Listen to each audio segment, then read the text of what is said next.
Председатель правления, генеральный директор Русгидро Виктор Хмарин и глава Якутии Айсен Николаев обсудили вопросы развития энергетики Якутии. Руководитель холдинга посетил наш регион в рамках рабочей поездки по Дальнему Востоку.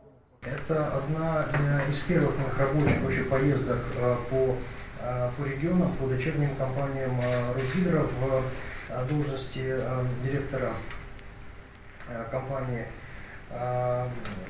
Достаточно плотная программа на территории, удалось посетить практически все дочерние компании. На встрече стороны обсудили планы по консолидации электросетевых активов республики на базе Якутскэнерго, строительство объектов сетевого комплекса для повышения надежности энергоснабжения новых и перспективных потребителей, а также вопросы тарифного регулирования.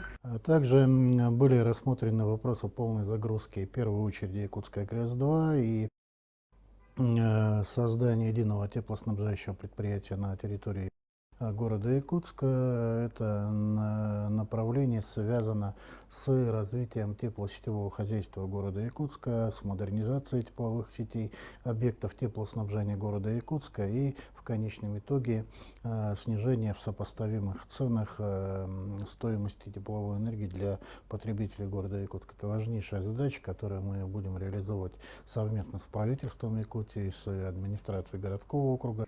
Крупнейшими запланированными проектами группы Русгидро в Якутии является расширение Нерюнгринской ГРЭС, где будут построены 2 новых энергоблока и строительство второй очереди Якутской ГРЭС-2. Также Виктор Хмарин посетил дочернее общество ПАО Якутскэнерго, среди них Теплоэнергосервис, Сахаэнерго, Энерготранснаб. А днем ранее делегация работала в Мирнинском районе. Там особое внимание было уделено каскаду Вилюйских ГЭС, подстанции Мирный и объектам Алроса.